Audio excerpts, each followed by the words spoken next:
안녕하세요. 그녀의 북살롱 미셸입니다. 네, 오늘은 안내를 해드렸던 대로 시다르타, 헤르만 헤세의 시다르타를 함께 하려고 하고요. 책 내용도 내용이지만 아마 헤르만 헤세의 삶에 대해서 가까워지시는 그런 시간이 될 것 같아요. 내 인생의 탐나는 영혼의 책 50선 흐름 출판사에서 발간한 책이고요. 이 책 속에 33번째 챕터로 포함된 그 시달타 헤르만 헤세의 삶 소개해 드리려고 하고요. 들어가는 페이지에 나와 있는 문구가 눈에 들어오네요. 높은 영적 경지에 도달하려고 애쓰지 말고 삶을 있는 그대로 받아들일 때 가능한 삶을 있는 그대로 받아들일 때 가능한 그런 평안과 힘을 얻으라. 그런 평안과 힘을 구하라. 네, 아마 이런 주제의 내용이지 않을까 생각을 해보면서 책 속으로 들어가 보겠습니다. 먼저 헤르만 헤세의 삶이 소개되어 있어요.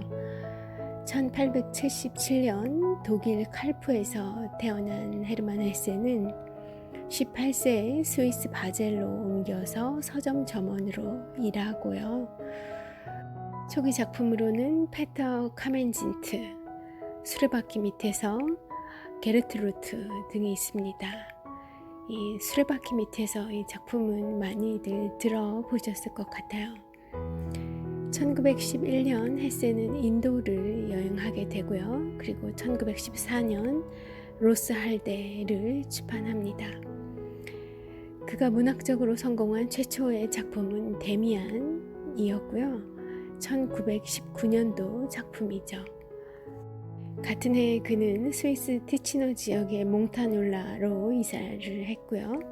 거기에서 그는 클라인과 바그너, 시달타, 황야의 늑대, 그리고 나르치스와 골드문트, 동양기행, 유리할 유희 등을 저술했습니다. 헤세는 오늘 읽어드릴 이 시달타의 도입부는 수월하게 쓰기 시작했으나 이후에 우울증이 왔고요. 그래서 1년 이상 저술 작업이 중단되었었다고 해요. 그러다가 마침내 1922년 5월 집필이 끝난 시달타는 그해 10월에 책으로 출간되어서 여러 아시아 언어로 번역이 되었습니다. 자, 1923년에 헤르만 헤세는 스위스의 정식 시민이 되었고 전 생애를 통해 평화주의자였으며 전쟁 기간 동안에는 양심적 병역 거부자가 되기도 했습니다. 1946년에 노벨 문학상을 받게 되고요.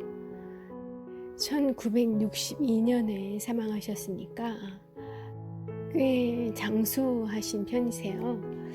대략적인 헤세의 삶의 연대기는 그렇게 되고요.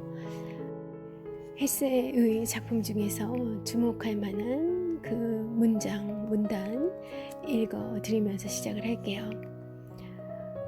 너무 많은 지식, 너무 많은 성구, 너무 많은 규례, 너무 많은 자기부정, 너무나 많은 행위와 노력, 이 모든 것이 그의 발목을 잡았다.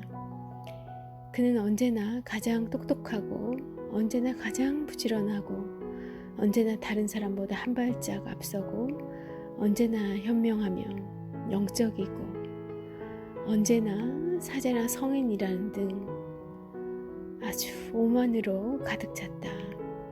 그의 이기적 자아는 이런 종류의 사제직, 이런 종류의 고결함, 이런 종류의 영성으로 빠져들었다. 앞서 읽어드렸던 그 문구 있죠? 높은 영적 경지에 도달하려고 애쓰지 말고 삶을 있는 그대로 받아들일 때 그럴 때 가능한 평안과 힘을 구하라. 그 문장과 그 문구와 좀 이 맥락적으로 닿아 있는 것 같아요. 우린 그 너무나 고결한 아주 높은 영적 경지에 이르고자 정말 너무나 많은 지식, 규례, 생각, 자기 부정, 너무 많은 고행과 노력, 이런 것들을 하는 삶들을 어떤 분들은 또 살고 계실 거잖아요. 그런데 그런 것들이 이기적 오만, 이기적 자아, 이런 것들일 수 있다라고 헬스는 통찰을 했던 것 같습니다. 그래서 그런 높은 영적 경지에 이르고자 그러지 말고 현재 있는 그곳에 삶을 그대로 받아들일 때 가능해지는 그런 종류의 평안과 힘을 구하기 위해 애써라 라는 이야기를 하신 것 같아요. 자, 또 다른 문장 보겠습니다. 카말라여, 대부분의 사람들은 바람에 불리어 공중에서 맴돌다 땅으로 떨어지는 그런 낙엽과 같소. 그러나 아주 극소수의 사람들은 바람이 이룰 수 없는 일정한 궤도를 따라 움직이는 별들과 같소. 이들은 그들의 법과 궤도를 자신 속에 품고 있어. 네. 대부분의 사람들은 바람에 휩쓸려서 공중에서 버둥거리다가 떨어지지 않으려고 버둥거리다가 그러나 결국 떨어지고 마는 낙엽과 같은 생을 살고 있다는 거고요. 아주 극소수의 사람들만이 그 바람조차 이룰 수 없는 그런 일정한 궤도, 안정적인 궤도를 따라 움직이고 있는 그런 별들과 같이 살고 있다는 얘기죠. 그런데 그런 사람들은 어떤 극소수의 사람들이냐 하면 바로 그들 자신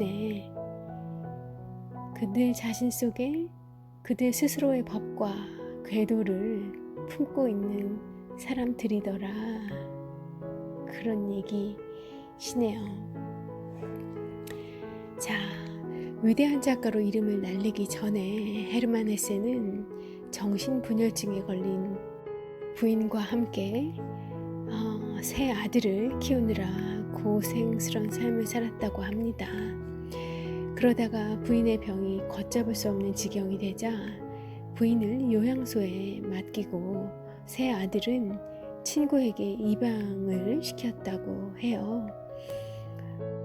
그런 후에 스위스의 루가노 호수 가까이에 있는 카사카무치라는 아주 크고 신비로운 집으로 이사를 한 후에야 그때서야 비로소 헤세는 어느 정도 안정을 찾을 수 있었다고 합니다. 거기에서 헤세는 낮에는 명상을 하고 밤에는 글을 썼다 해요. 산보도 하고 풍경 수채화도 즐겨 그렸죠. 그가 그린 그런 수채화도 책 속에 사파로 이렇게 남겨져 있는 것들도 있는 것 같고요. 부처가 생존할 당시의 인도를 배경으로 한 짧은 소설, 오늘 중점 소개해드릴 그 시달타라는 작품도 바로 그 당시에 쓰여진 책이 되겠습니다. 정신분열증에 걸린 부인과 세 아들을 키우는 와중에 그의 머릿속에 있었던 그 삶의 모델이라고 그럴지 이 충만했던 사상이 불교, 붓다의 삶이었었던가 보죠. 그 속을 이렇게 오랜 시간이 흐른 후에 다 알 수는 없겠지만 아마 많은 영향이 그런 삶 속에서 부처의 삶이 어떤 많은 그런 영감을 주고 계기가 되지 않았었나 짐작을 해볼 수 있을 것 같습니다. 헬세의 아버지와 할아버지는 두 분 다 기독교 선교사들이었다고 해요. 의외죠. 아버지와 할아버지가 다 기독교 선교사 분이셨는데 정작 이 헤르만 헤세는 불교의 가르침에 귀를 기울였던 거예요. 가까워진 거예요. 어떻게 그럴 수 있었을까 살펴보면요. 헤르만 헤세의 할아버지는 9가지 인도말을 구사할 수 있어서 어린 헤세에게 동양의 정신적 문헌들이 가지고 있는 진가를 알아보도록 도와주셨었다고 합니다. 어렸을 적부터 그런 이제 가르침을 좀 받은 것 같고요. 헤세의 그 반항적이고 파격적인 성격을 고려해 보면 그가 이런 시다르트와 같은 작품을 썼다는 것이 그리 놀랄 일도 아니라고 하는데 헤세의 반항적인 성격을 잘 보여준 일화가 13살에 학교를 그만두었다고 해요. 안 다니겠다고 한 거죠. 그리고 나중에는 또 굉장히 그 순수한 아주 강건한 그런 평화주의자가 되었죠. 뭐 이게 파격적이라고 표현하면 좀 어감이 좀 다 와닿지 않으실 수 있는데 이 헤르만 헤세의 내면에는 이 되게 고요함 이런 것도 있지만 그런 깊은 수고 끝에 그가 어떤 결론에 도달을 하면 굉장히 가감하게 어떤 것들을 실행하고 이 체화를 하지 않았나 생각하게 되네요. 그 정신분열증에 걸린 아내와 새 아들 얼마나 어려웠겠어요. 그 과정에서 또 인내하고 참아내다가 무언가 이제 딱 그 확실한 어떤 그 결정 본인의 어떤 결단이 선 이후에는 다 보냈잖아요. 와이프는 요양원에 아이들은 입양을 시키고 쉽지 않았을 것 같은데 그 또한 어쨌든 그런 이제 아주 결단력 있는 그런 행동들을 보여주고요. 그리고 또 이 13살의 학교를 그만두겠다고 선언을 하는 그런 행위 13살이면 어린 나이 같은데 이렇게 자기 주장이 아주 명확하고 그런 자기의 뜻을 관철시킬 수 있었던 것 이런 점들이 아주 어려서부터 보였었던 것 같습니다.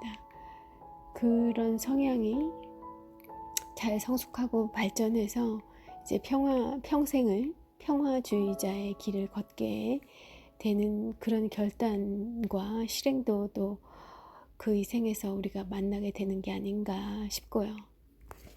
헤르만 헤세는 이 책 시다르타에서 불교, 힌두교, 도교, 기독교 이 세계 인류의 4대 종교 아닌가요? 불교, 힌두교, 도교, 기독교. 근데 이 4가지를 모두 이 시다르타라는 작품 속에서 종합해요. 그리고 결국에 가서는 이 인격적이고 개인적인 그런 영성을 위해 이 모든 전통적 종교를 배격합니다. 우와, 멋있어요. 자, 이 대목에서 제가 처음에 읽어드렸던 이 챕터 앞에 있던 문구로 돌아가지 않을 수가 없네요. 다시 한번 돌아가 보면 높은 영적 경지에 도달하려고 애쓰지 말고 삶을 있는 그대로 받아들일 때 가능한 그런 평안과 그런 힘을 얻으라. 너무 막 그런 어떤 있잖아요. 그 기독교에서 또 기독교에서의 불교에서의 힌두교에서의 그 도교에서의 조금씩 내용이 다르고 방식이 좀 상이하긴 하지만 개인의 그 영적 고향을 위해서 어떻게 절제하고 또 수련 연마하고 어떻게 계속 그 종교적 행위를 체화해야 되고 뭐 끊임없은 그런 수도의 삶이잖아요.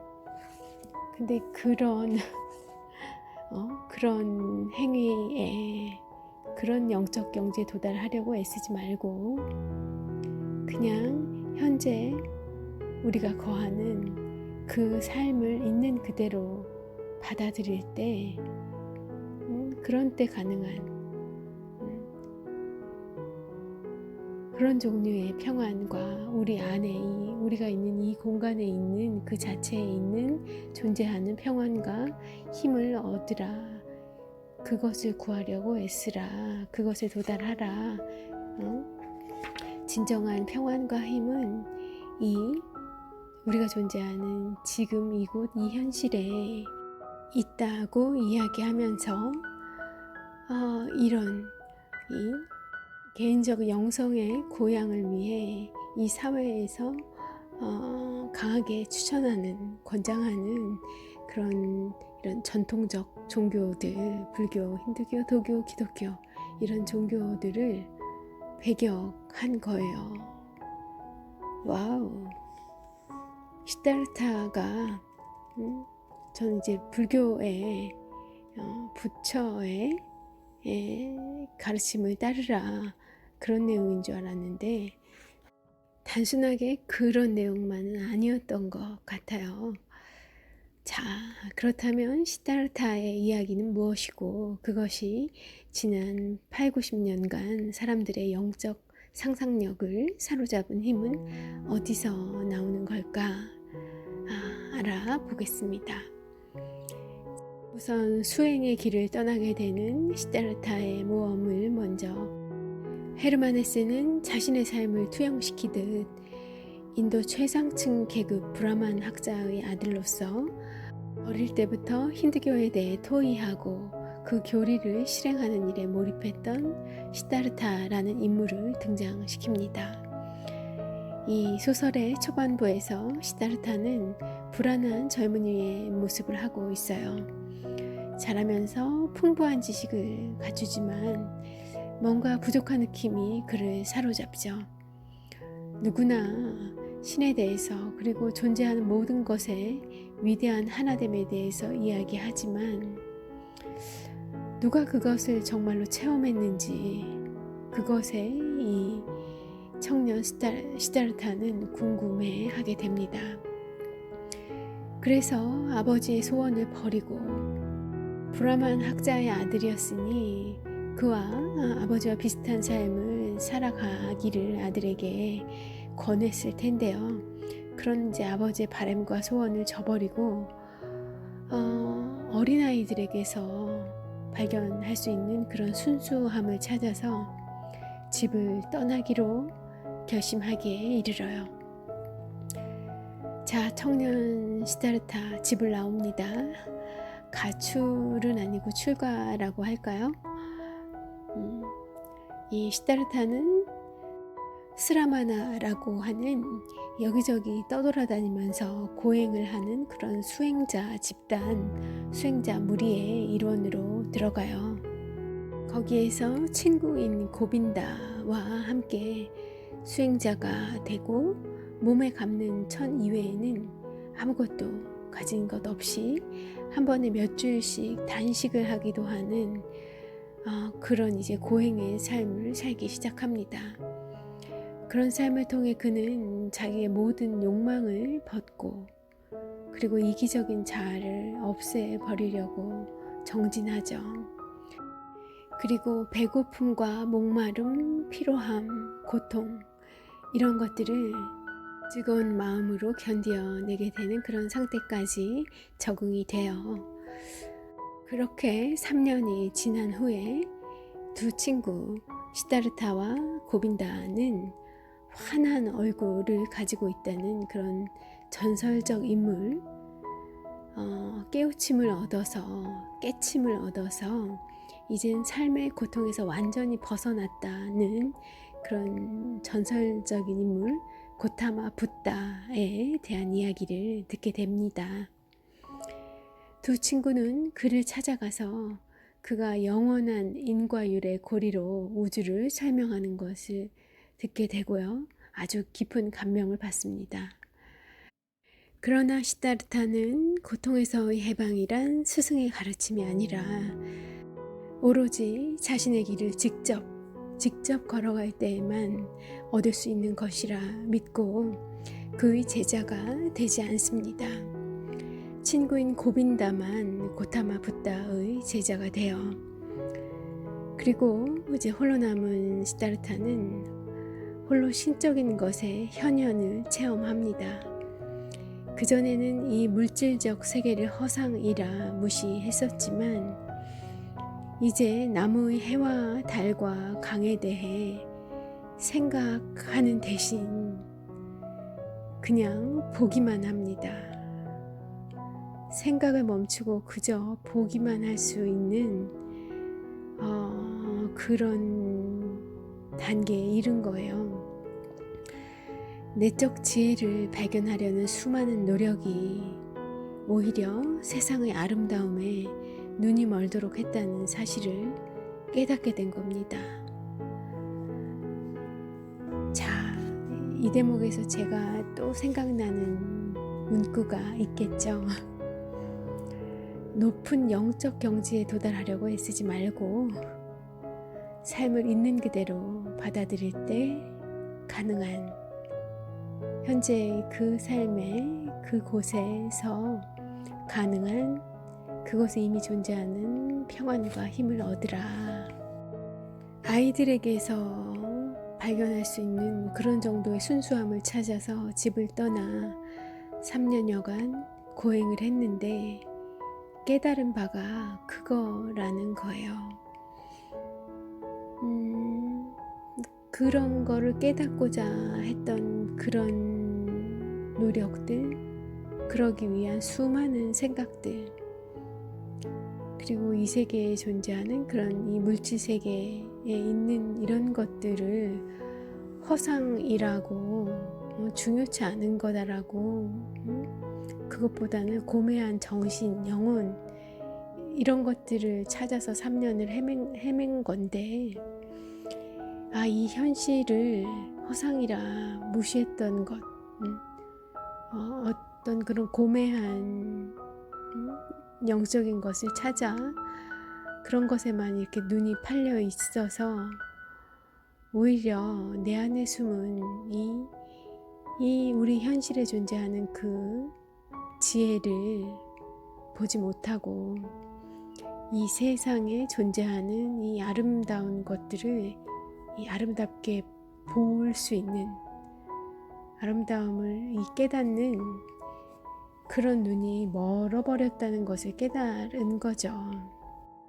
이 시다르타는 헤르만 헤세 본인과 본인을 투영한 주인공이기도 하듯이 정말 이 정신적으로 굉장히 예민한 아주 명철한 청년이었던 것 같아요. 예. 소설 속 인물이기도 하고요. 그리고 헤세의 투영이기도 하고 그리고 어제 소개해드렸던 그 석가모니, 불타 석가모니의 그 부처 본인의 고행 깨달음과도 다 같은 내용입니다. 진리가 저 멀리 이상 향해 있는 게 아니라는 거고요. 우리 삶 속에서 깨달음으로써 깨침으로써 무명을 벗을 때 그렇게 벗어나려고 그러는 것이 아니라 받아들이고 품어내게 될 때 그때 진정한 행복, 해방 이런 것들을 만나게 된다. 그런 깨달음이죠. 예, 다시 이야기로 돌아가 보면 이야기는 시다르타가 숲에서 나와 다시 도시로 들어가는 장면으로 이어집니다. 그 와중에 하인들을 거느리고 가는 금방 벌어진 그런 무화과 같은 입을 가진 표현도 참 재밌네요. 금방 벌어진 무화과 같은 입을 가진 아름다운 여인 카말라를 만나게 돼요. 시다르타는 마음이 울렁이면서 그 매력에 끌리지만 카말라는 숲에서 방금 나온 이 허름한 복장의 고행자 시다르타가 그런 아무것도 가진 것 없는 사람이 이 자신처럼 아름다운 옷을 입고 매끄러운 머리카락을 지닌 이런 나 같은 여인과 사귈 수 있다고 생각하는 것 자체, 그 자체를 그냥 재밌게 여길 뿐이었어요. 그런데 시다르타 오랜만에 이 고행 끝에 오랜만에 아름다운 여인을 만난 청년 시다르타는 어찌했냐면요, 카말라에게 다가가 사랑하는 법을 배우고 싶다고 이야기합니다. 카말라는 그것을 가르쳐주면, 사랑하는 법을 가르쳐주면 당신은 나에게 어떤 보답을 해줄 것이냐고 다시 물어요. 그러자 시다르타는 생각하는 것과 단식하는 것, 기다리는 것과 시를 짓는 일, 이런 것 말고는 할 수 있는 일이 아무것도 없다고, 내가 할 수 있는 건 그것뿐이라고 대답을 하죠. 그런데 다행히 카말라는 이 시다르타의 시를 보고 좋아합니다. 하지만 단서가 있었어요. 하지만 자기와 사귀려면 옷도 사입고 멋있게 모양도 내야 한다고 이야기합니다. 자, 우리의 청년 시다르타 어떻게 될까요? 이제 시다르타는 어느 상인의 조수로 일하기 시작합니다. 금세 장사하는 법을 터득해서 상인에게 없어서는 안 될 그런 일꾼으로 자리를 잡아요. 그가 이렇듯 장사에서 성공한 것은 그의 주인과 달리 장사에 크게 집착하지 않았기 때문이라고 소설에서는 얘기를 하고 있어요. 그는 손해볼 걱정도 없고 욕심부릴 일도 없이 그저 그렇게 장사를 하고 또 애쓰고 고통당하는 세계에 살면서도, 그런 우리의 이런 모든 번뇌와 고통이 있는 이 현실 세계에 살면서도 그 속에 지나치게 빠지는 일 없이 살아냈어요. 어느 정도는 그것에 성공을 한 거죠. 아마 그 3년간 고행을 했고 또 그 고타마 붓다와의 만남, 깨우침, 그런 것들을 경험했기 때문에 어느 정도 자제할 수 있었던 거로 볼 수 있습니다. 그의 눈에는 사람들이 돈, 쾌락, 다른 사람의 인정, 이런 것과 같은 정말로 사소한 일을 걱정하고 그것 때문에 싸우는 것처럼 보였어요. 그런 것들은 삶 자체이기보다 삶을 가지고 노는 게임인 삼사라에 불과한데 말이죠. 그는 스라마나, 아까 그 시다르타와 친구가 함께 들어갔었던 그 고행자 무리가 스라마나였죠. 그 고행자 스라마나의 마음을 갖고 있었기 때문에 삶 속에 거했지만 그런 것들로부터 전혀 감동을 받지 못했던 거죠. 감동도 미동도 받지 않았었던 겁니다. 그런데 말이죠, 시간이 지날수록 시다르타도 서서히 냉정함을 잃고 재산과 돈, 허영, 이런 평범한 인간의 이기적 욕망에 관심이 생겨나기 시작합니다. 그는 자신이 술과 도박을 좋아하고 자기가 한때 업신여기던 그 유치한 어른이 되어가고 있다는 걸 깨닫게 돼요.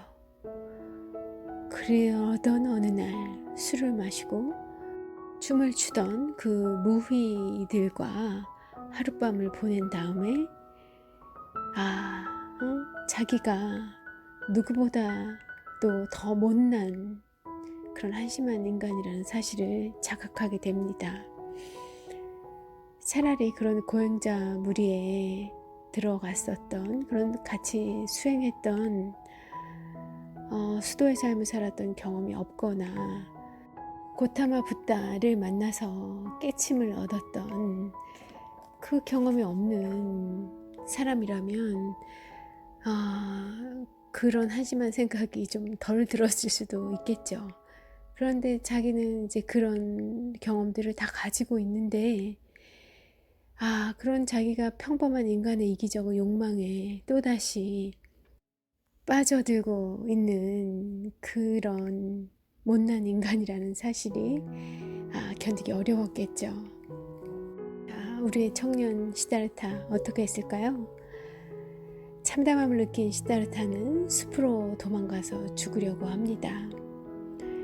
그러다가 강가에서 잠이 들어요. 깨어보니 옛 친구 그 스라마나의 활동도 하였고 또 고타마 시다르타도 같이 만나 깨우침을 얻었고 친구는 부다의 제자가 되어서 떠났던 그 친구가 곁에 다가와 있는 겁니다. 친구는 그에게 지난 삶을 되돌아보고 그 속에서 그가 한때 가지고 있었던 그 순수했던 정신의 씨앗을 찾으라고 권해요. 시다르타는 자신이 이렇게 된 것은 이 세상에 대한 욕망과 사랑의 단계를 거치면서 이들로부터는 만족을 얻을 수 없다는 것을 깨닫기 위함이었구나 라는 생각에 도달합니다. 그리고 자기가 가진 것에 역겨움을 느낀 다음에야 비로소 다시 태어날 수 있는데 그때는 전처럼 떠도는 그런 고행하는 수도승이 아니라 세상의 일부분이 돼 그것에 유혹되지 않는 사람이어야 한다고 생각하게 됩니다. 저 멀리 이상향을 찾아 헤매는 수도의 삶이 아니라 떠도는 삶이 아니라 저 멀리 이상이 있는 것이 아니라 세상의 일부분에 거하면서 그런 많은 유혹 사이에 있되 그것에 유혹되지 않을 수 있는 사람이어야 하는 거였구나 깨닫게 되는 겁니다. 시다르타는 나루토 뱃사공의 조수가 되기로 해요. 그래서 이제 조수가 되어서 노를 젓는 법을 배우고 오두막집에 기거합니다. 아주 단순한 삶이었고요. 강은 어느 스승도 할 수 없는 방법으로 그에게 말을 건네고 그는 평화를 되찾게 됩니다.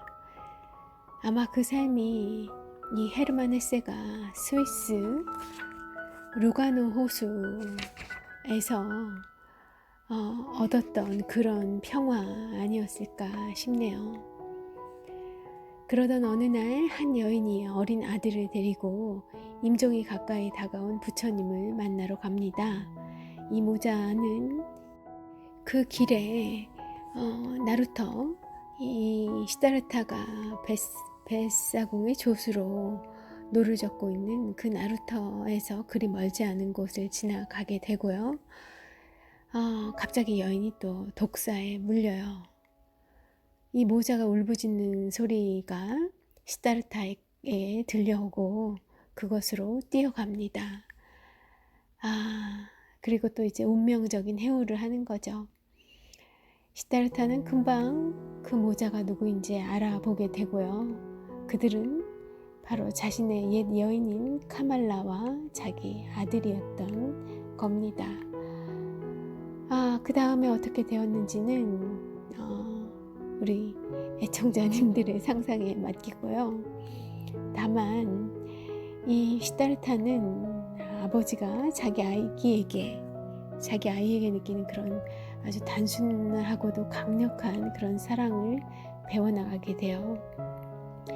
그는 이제 집착이 강한 사람들, 그 삶에 억척스러웠던 그 사람들 있잖아요. 자기가 떠나온 그 사람들이요. 그 사람들을 멸시하지 않게 됩니다. 한 단계 더 성숙한 거죠. 그는 자기를 어느 정도의 평화와 깨달음으로 인도하는 것은 끊임없는 그런 영적 투쟁, 구도자의 삶 이런 것이 아니고 또 세상의 쾌락이나 지위에 자기를 던지는 것, 그도 답이 아니라는 사실을 깨닫습니다.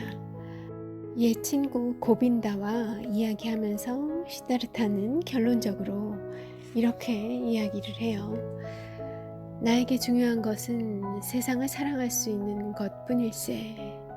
세상을 멸시하지도 말고 세상이나 나 자신을 미워하지도 말고 세상과 나 자신을 사랑과 경탄과 경외심으로 보는 것일세. 그가 이와 같은 인식에 도달하도록 이끈 것은 바로 강이었다.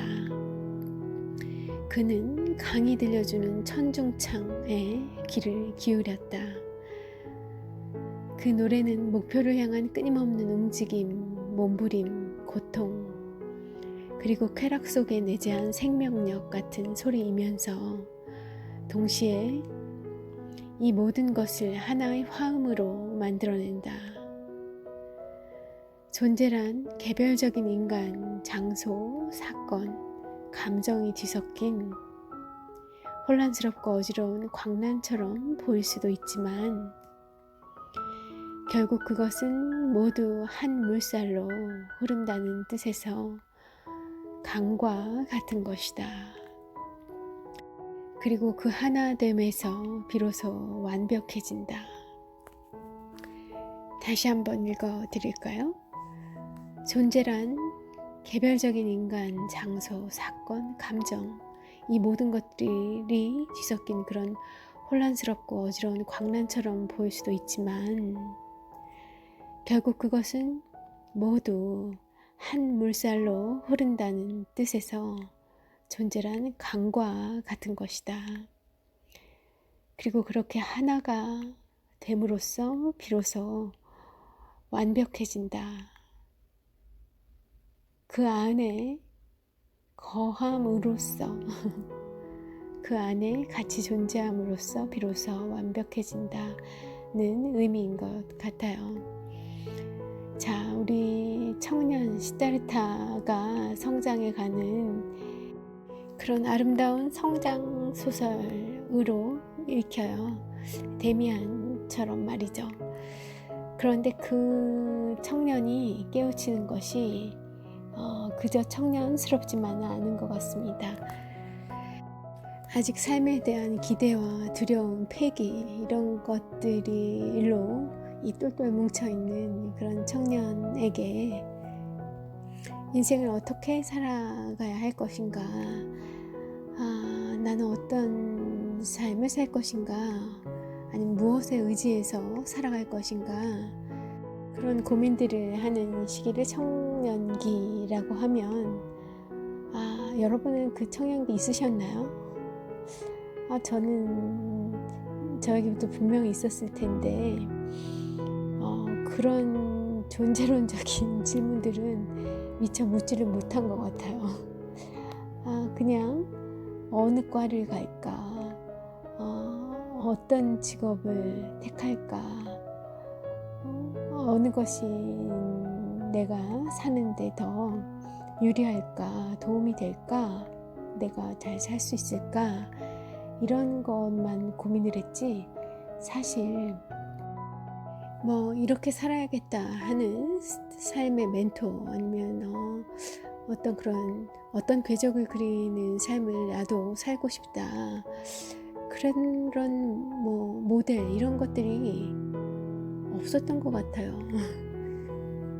기억에 남는 그런 이제 여성 몇 분은 있습니다만, 그래서 내 삶을 내가 구체적으로 어떤 믿음으로 살아가고 싶은지 이런 것들을 생각을 하지도 못했고 그거를 고민해야 한다는 것조차 모른 채로 청년기를 보낸 것 같아요. 그런데 이 명민한 헤르만 헤세와 우리 주인공 시달타는 그런 사고의 시기를 거쳤네요. 그런 것이 반드시 필요한 것 같아요. 삶을 살아감에 있어서 이 대한민국의 현대를 현대 이제 지금 중년으로 살아가고 있는 분들, 그 이상이 되는 세대들은 아마 그런 부분들을 많이 생략하고 살아올 수밖에 없지 않았었나 하는 안타까움이 좀 있는데요. 그래서 저는 청년기에 데미안을 보았고 여러 유사한 종류의 그런 문학 작품들을 접했지만 사실 그들의 이야기를 제 삶에 대입시키는 그런 생각을 하지 못했었던 것 같습니다. 이제 와서 다시 돌아가 그런 작품들을 이렇게 다시 만나고 보니 그런 작품들 속의 의미를 그 당시 제가 제대로 이해할 수가 없었을 것 같아요. 지금 이 나이 되어서야 조금 알아지는 그런 내용들이었으니 제 귀에, 제 눈에 뭐가 보이고 들렸을까 싶긴 한데요. 이 청년 시달타가 그 젊음의 순수한 시기에 저 멀리 이상향에서 찾았던 그런 어떤 영적인 삶, 그런 순수하고 아주 그런 순도 100%의 고귀함, 이런 것들을 추구했었으나 그가 이런 그 고행과 또 다시 속세의 삶, 또 그 안에서의 다시 깨달음, 이런 것들을 반복하면서 중년으로 성장해 가면서 깨달은 삶의 진리는 이 부족함과 어리석음으로 넘치는 이 현실 세계의 속세에 같이 이 부족한 인간들과 그 사이에서 어울려 살면서 수많은 끊임없이 몰려오는 그런 시련과 유혹을 견뎌내면서 그럼에도 불구하고 그 속에서 세상에 대한 사랑, 나 자신에 대한 용서와 사랑, 이 삶에 대한 경탄과 경외심을 놓지 않고 살아가는 것, 보다 조금 더 나은 그런 인격적인 성숙을 계속 이렇게 모색해가는 그런 보통의 삶, 숙고하는 삶, 이런 것의 진리를 깨닫게 되는 그런 소설으로 저는 읽어내렸어요. 여러분, 이 책 시달타 되게 짧아요. 그러니까 부처님 오신 날도 맞았고 요새 도서관에서 빌리기 어렵잖아요. 도서관이 이제 문을 닫았으니까 대신에 이북으로 빌릴 수 있게끔 도서관에서 아주 쉽게 절차들을 해놨어요. 그러니까 이북을 대출하셔서라도 이렇게 한번 보시면 또 의미 있는 그런 부처님 오신 날이 되지 않을까 싶어요. 어쩌면 이 청년의 순수한 나이에 이 시달타가의 모습이 잠시 되어보시는 것도 재미있는 시간이시지 싶습니다. 이 책 뒤에는 간추린 평이라고 붙어 있어요. 그 챕터마다 간추린 평이 수록되어 있는데 그 부분 좀 읽어 드릴게요. 시다르타의 메시지는 더 높은 신성을 체험하려고 삶에서 도피하지 말고 오히려 스스로를 사물에 내맡기라는 것이다.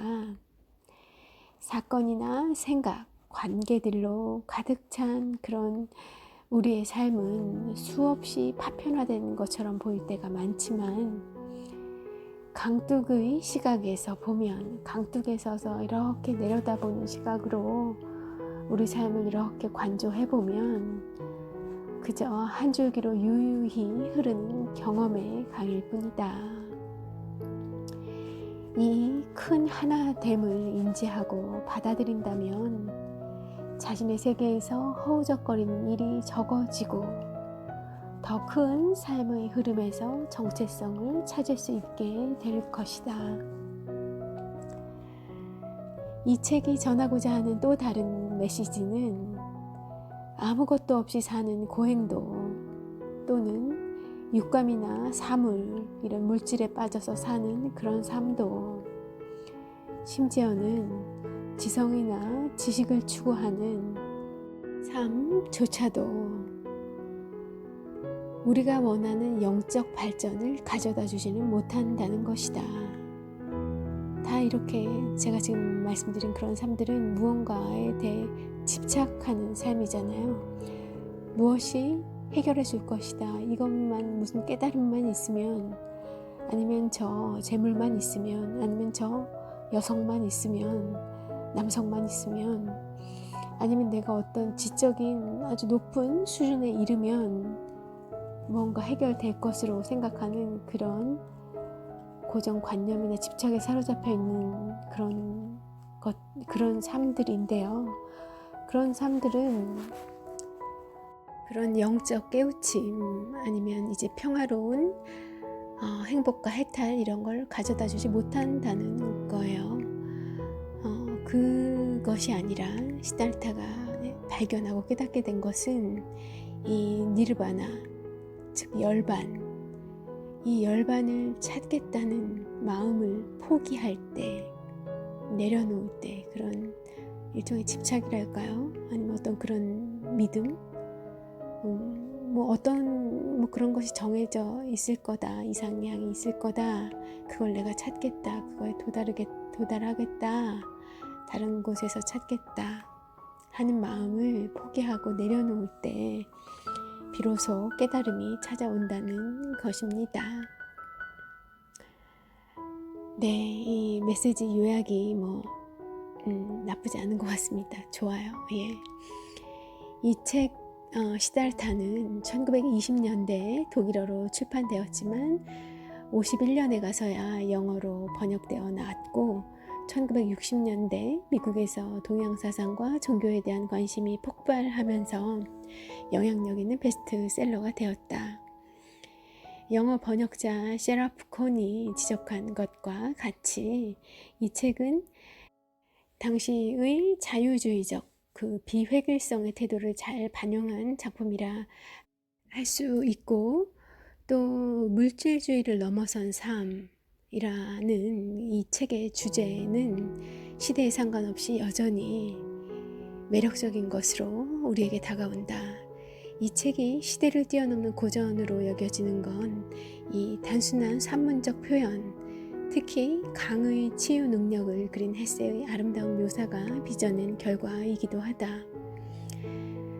이 책을 읽고 나니까 제가 가장 좋아하는 그런 영화들 중에 한 편이기도 한데, 흐르는 강물처럼, 브래드 피트가 아들로 나왔던 그 흐르는 강물처럼 에서 펼쳐졌던 그 강의 풍경이 그리워져요. 한번 다시 볼 수 있는 기회를 만들어야 할 것 같고요. 시달타는 산스크리트어로 목적을 이루니 라는 의미래요.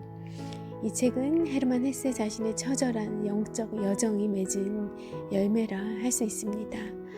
앞서 소개드린 것처럼 정신질환자인 아내와 또 아들 셋을 키우는 그런 그 삶 속에서 이 영민했던 이 예민한 감수성을 가지고 있는 이 헤르만 헤세가 그의 이 고민 번뇌가 어떠했을지 그런 과정을 처절하게 겪어가면서 나온 그 산물이 바로 이 시달타라는 이야기 같고요.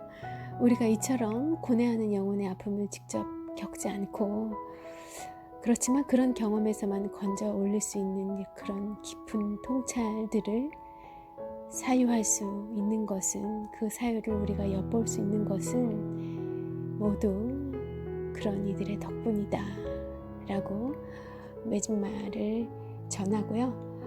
네, 오늘 좋은 휴일, 의미 있는 시간 되시길 바라면서 미셸은 물러가 보겠습니다. 함께 해주셔서 감사합니다.